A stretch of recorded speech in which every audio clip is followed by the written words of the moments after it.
Okay, so here is a video that shows you the endomembrane system.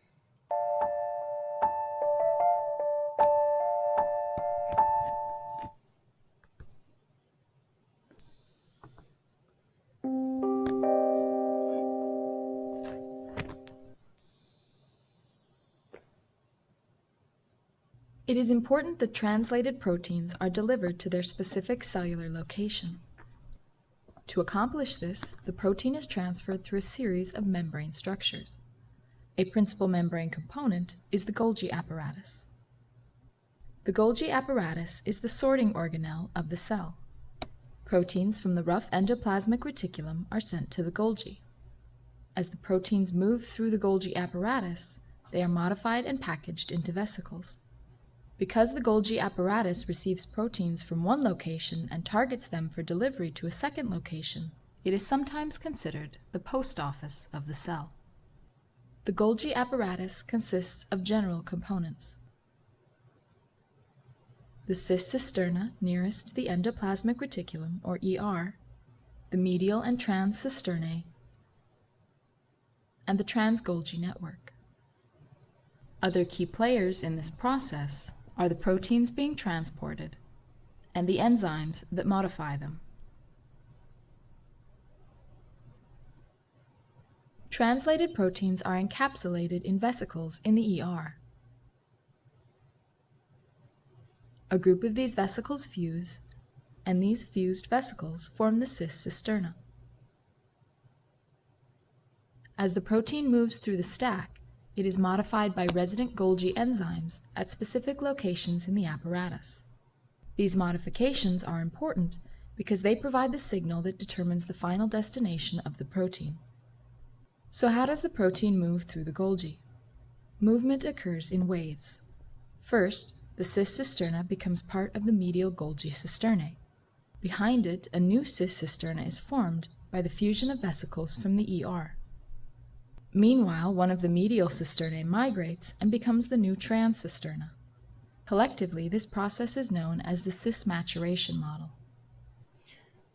Proteins. Okay, that is more advanced than what you guys need to know. I'm not going to ask you about the different sides of the Golgi, but I just wanted to show you this video because I feel like it shows it really well, and so it'll help you think about it a little bit better. So how are the proteins getting from the rough ER to the Golgi? What is the little structure that they're traveling in called?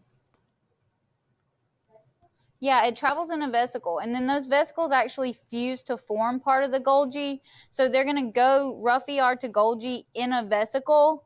They're modified in the vesicle, and then you're going to see they leave from the trans Golgi side. The trans Golgi is just the side that's not facing the ER. And again, you're not responsible for knowing the terms that way, but I feel like watching this kind of helps you see it better. Are sorted within the trans-Golgi network. Proteins with the same target sequence are destined for delivery to the same location. The trans-Golgi network then buds off into vesicles. These vesicles then migrate to their target location. These locations include internal organelles, such as the lysosome, the digestive organelle of the cell. The vesicles can also be targeted to the cell membrane, where the targeted protein can be released from the cell for delivery elsewhere in the organism. Okay, so begin by labeling your sketchbook endomembrane system. Okay, so endomembrane system. Do you guys know what the prefix endo means? Yeah, inside or within. So all of this is occurring inside a network of membranes. These membranes are interconnected.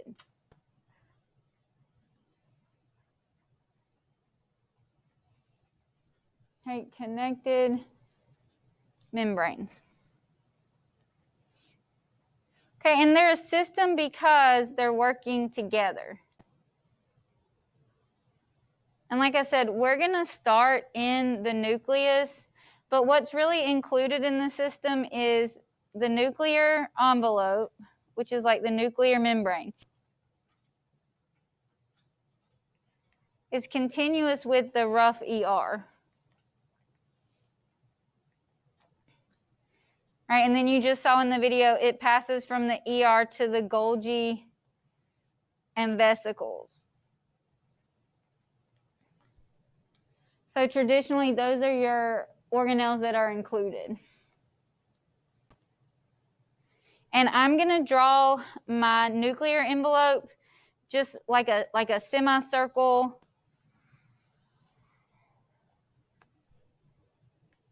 And I'm going to label this. This is my nuclear envelope or nuclear envelope.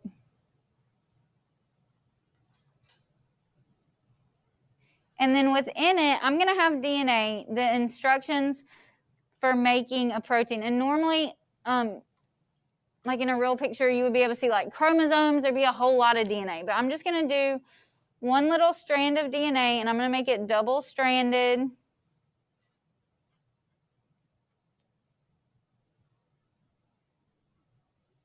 So this is my DNA. But remember, DNA cannot leave the nucleus. What must it be transcribed into before it can leave the nucleus? It's got to be transcribed into RNA. So it's going to go from DNA to RNA. And so I'm just going to draw my RNA single-stranded. And it's going to be your RNA that's actually able to exit. Just remember how the RNA exits. What does it exit through? It exit through nuclear pores. And so I'm just going to draw those kind of like this. So the nuclear envelope is a membrane just like the cell membrane. So the cell membrane is the membrane that encloses the entire cell.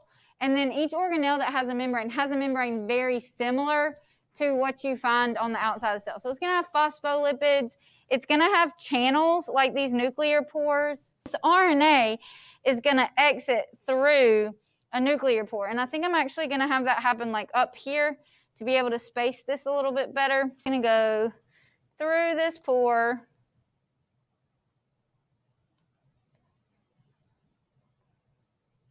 And then once it exits the nucleus, what organelle is it going to meet up with?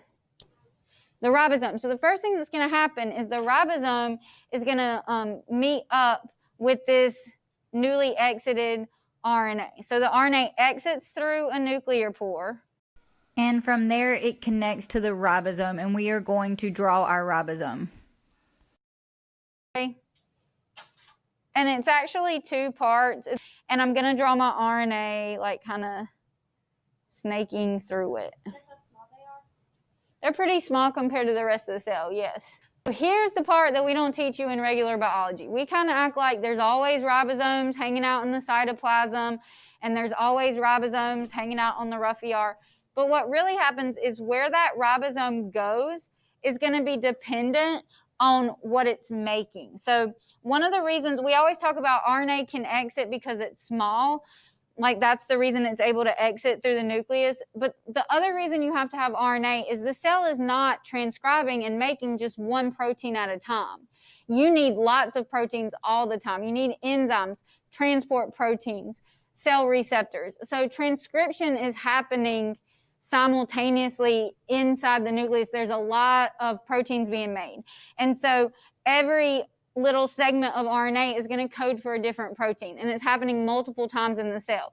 So we're just drawing one. So once the RNA meets up with that ribosome, that's what's going to determine where it goes. If it's an RNA that's going to make a mitochondrial, chloroplast, or cytosol protein, it's going to stay in the cytosol. It only goes to the rough ER in certain situations. So we're going to write out those situations. Our first situation, okay, is if the protein is destined to the chloroplast, mitochondria, or cytosol. So this is what one option is, okay? If the protein is destined for these three places, the chloroplast, let's make the chloroplast green.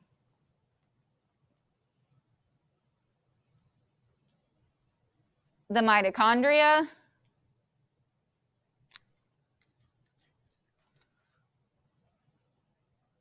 or the cytosol,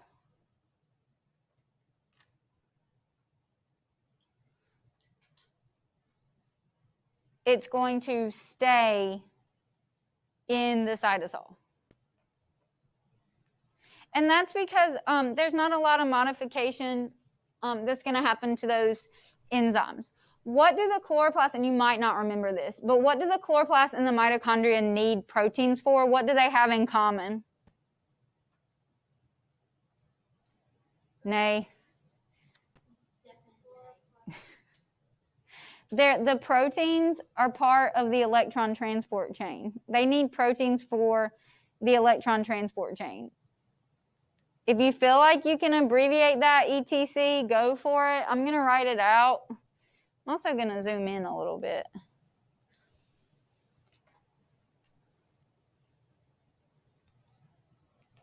The reason I'm kind of highlighting that for you is there's more than one way you could be asked that question.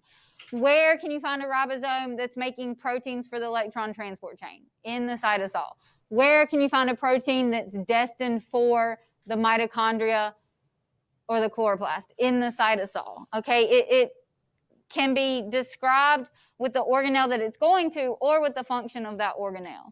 And then what happens in the cytosol that would require proteins?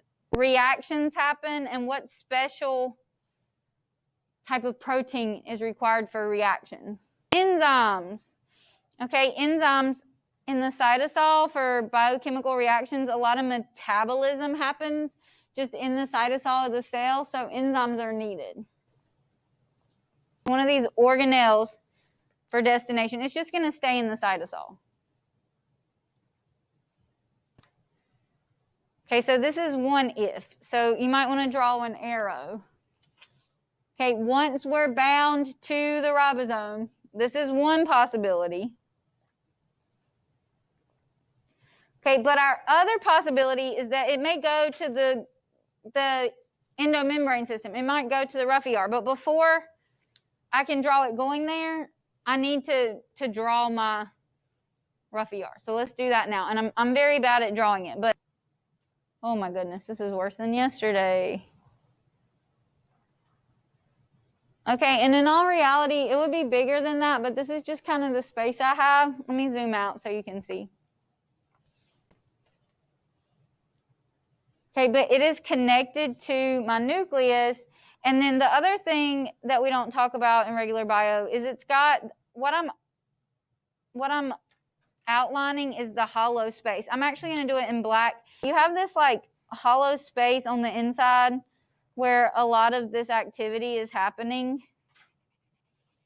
So all of this is the hollow inside of the ER, and we call that the lumen.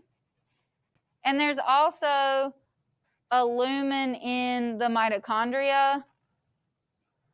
Lumen just means like hollow space. Oh my goodness, this is getting so bad. I should not have used the Sharpie. Okay, I think what I'm going to do is just come in. I'm probably going to make it worse. Let's come in and do that. Okay, so that you can see this is the outside. This is the membrane, the folded membranes of my ER. And then I've got the lumen on the inside. Oh my goodness, you can't see the contrast. I think I get it. Sorry for the folks at home. Okay, and then what do I need to put on the outside of this? All right, this is the lumen. And this whole thing is the ER. The black is the lumen. And if you take anatomy, anything that's hollow has a lumen. Lumen just means like hollow space. That's a good question. It's hollow because it's interconnected membranes, and a lot of your modification is happening in that hollow space. So let's draw some ribosomes all over it. And so each one of these ribosomes would really be making a protein. Sometimes it's going to go to the ER, but that's the first thing I want you to understand. Not every ribosome goes to the rough ER. Not every protein is packaged in the rough ER. If it's in the chloroplast, mitochondria, or cytosol, it just stays in the cytosol. Okay, but if the protein is destined for these places, it goes to the rough ER. Okay, if the protein is destined to do one of these things, then that's when we're going to go to the rough ER. Okay, if it's destined to leave the cell is one option. Okay, or go to the lysosome or go to the cell membrane, then it'll be modified here. And let's talk about what each one of these things would be. What are some proteins that need to leave the cell? This is why we had to learn organic molecules. Proteins like insulin are hormones that are secreted from the cell. You have enzymes that can be secreted from cells, like in your mouth you have amylase. We were just talking about that today. That's an enzyme that's secreted. So proteins that leave the cell, we call those secretory proteins. Okay, so if it's destined to leave the cell, we call those secretory proteins, and that's because the word secrete means like to expel. So there's proteins that are going to be expelled from the cell. And again, that might be a hormone or some other sort of chemical messenger, or it might be an enzyme. Okay, it could also be something involved in an immune response, okay, but it's something that's going to leave the cell. It can be going to the lysosome. Okay, remember the lysosome digests. What group of organic molecules are needed for the lysosome to be able to digest? Enzymes, okay? And the enzymes in the lysosome are called lysozymes. So they have to be processed through this endomembrane system. And then what does the cell membrane need proteins for? Active transport, but also like, and it's not just you in the other class too. Every time I mention proteins in the cell membrane, we always hear active transport. But remember, things that are large and charged also can't get through the phospholipid bilayer. So it's not just about needing energy. It's also about if you're too large or charged, you have to travel through a protein channel. So collectively, we just call those transport proteins. And only some of them are for active transport. So what is the first thing that's going to happen at the rough ER? Yeah, it's going to modify it. And so this has to do with our folding. The rough ER receives the new protein. Let me zoom in. And then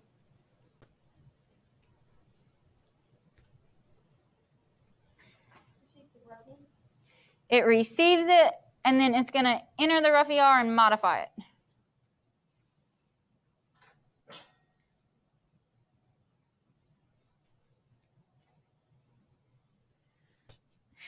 It modifies, and so that has to do with the folding and then the joining of polypeptides. So what two levels of structure is that? Amino acid bonding and quaternary structure. You're close. It's going to be mostly tertiary and quaternary structure. But I'm going to put folding because you might have some hydrogen bonding happening. Okay, but we're talking about folding and quaternary structure. So remember, quaternary structure is like the joining of polypeptides because most proteins aren't made of a single polypeptide. So after the rough ER receives the protein and it modifies it, again, that's happening in this lumen. Which organelle is it going to get sent to and how? You're close. It's going to get sent to the Golgi by a vesicle. And the vesicle is actually formed, remember, like there's an outer membrane here. And so the vesicle is formed by part of the ER pinching off around the protein. And this is not going to be to scale because my protein's going to be bigger than my ribosome. But you're going to have like a vesicle that forms. Okay, and inside of it is going to be your proteins, or your protein, I should say. Okay, this is my newly made protein, newly made and modified protein.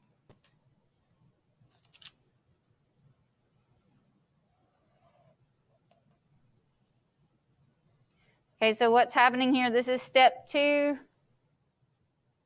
We are going to send to the Golgi in vesicles.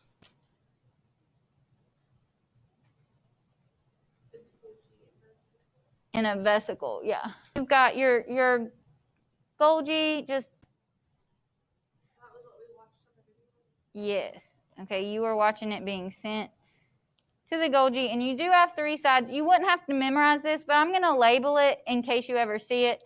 It's received at the cis side, okay, modified in the medial, and shipped from the trans side.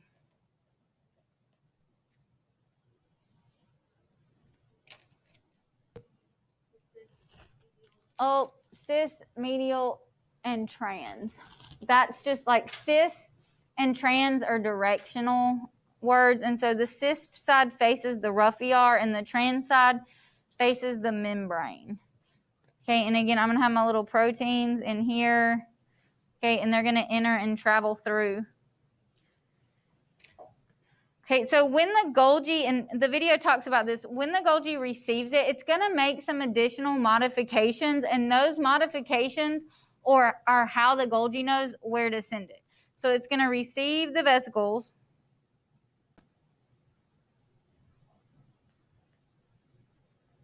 Okay, it receives the vesicle and then additional modifications. Did you guys catch what kind of molecules modify? Enzymes. Modification and packaging by enzymes. So an example of what that could be, because it's hard if you're not given an example, is sometimes they'll add sugar chains. So like adding a sugar chain to a protein forms something called a glycoprotein that's needed on the cell membrane. Okay, the sugar forms the glyco part.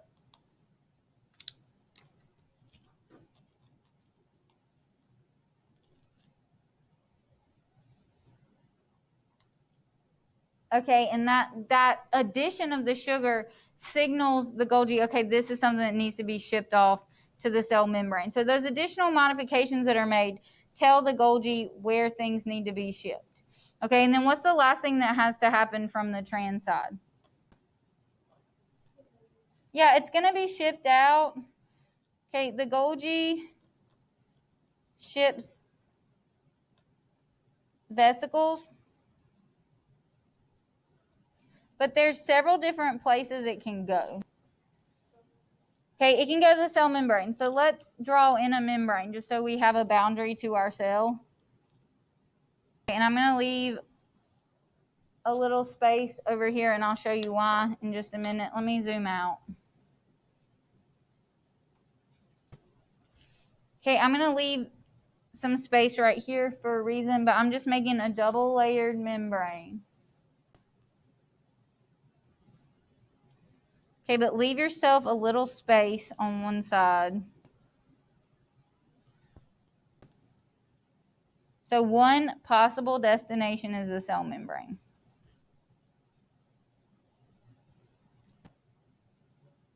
Now, what are the 2 possible things that can happen to it in the cell membrane? Get exported, it can get secreted, or it can get incorporated into the cell membrane.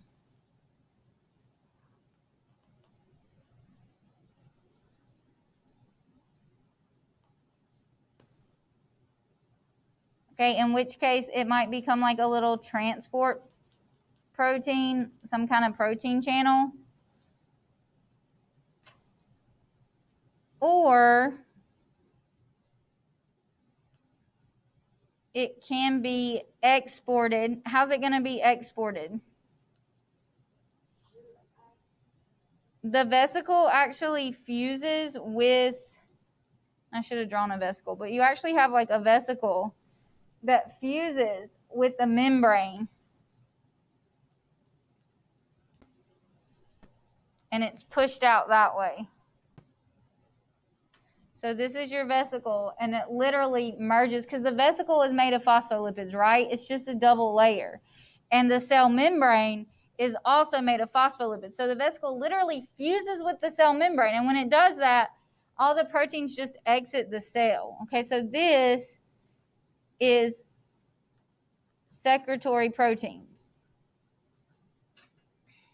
Examples could be like hormones or enzymes. So if it's going to the cell membrane, it has a couple different possibilities. What's somewhere else it can go? Yeah, it can go to another organelle. Specifically, it could possibly go to the lysosome. Okay, so it could ship to the cell membrane or to a lysosome. And if it's going to a lysosome, what's it going to be? No, it's going to be used to help break down because it's going to be an enzyme. The vesicle fusing with your lysosome because they're both made of phospholipids. So it's literally going to fuse and it's going to dump all the proteins into the lysosome. So these are lysozymes. So let's go back to the Golgi for a minute and draw in a vesicle from the trans side. The proteins are going to exit from a vesicle once several of the same proteins for the same destination have accumulated. I'm going to make it green because that's the color of our vesicles. But it'll accumulate several proteins that are headed to the same destination before it really moves. Okay, so this vesicle can either go to the cell membrane where it can be incorporated, or it might be exported completely. All right, it can also go to the lysosome where it forms lysozymes. Now, the only other thing you need to know is technically the smoothie R is still part of the endomembrane system. We're not gonna draw that, but we're just gonna write not pictured. It's not pictured because it doesn't really play a role. It doesn't really play a role in proteins, but we consider it to be a part of the endomembrane system because it's continuous with the rough ER, and it has 3 jobs. Okay, it does calcium secretion, it makes lipids, lipid synthesis, and it's also for detoxification. So it's not part of the protein process, but it's considered part of the endomembrane system because it's continuous. And we finished. We're done. All right, guys, I will load a picture of our finished product in the comment section. I hope this was helpful.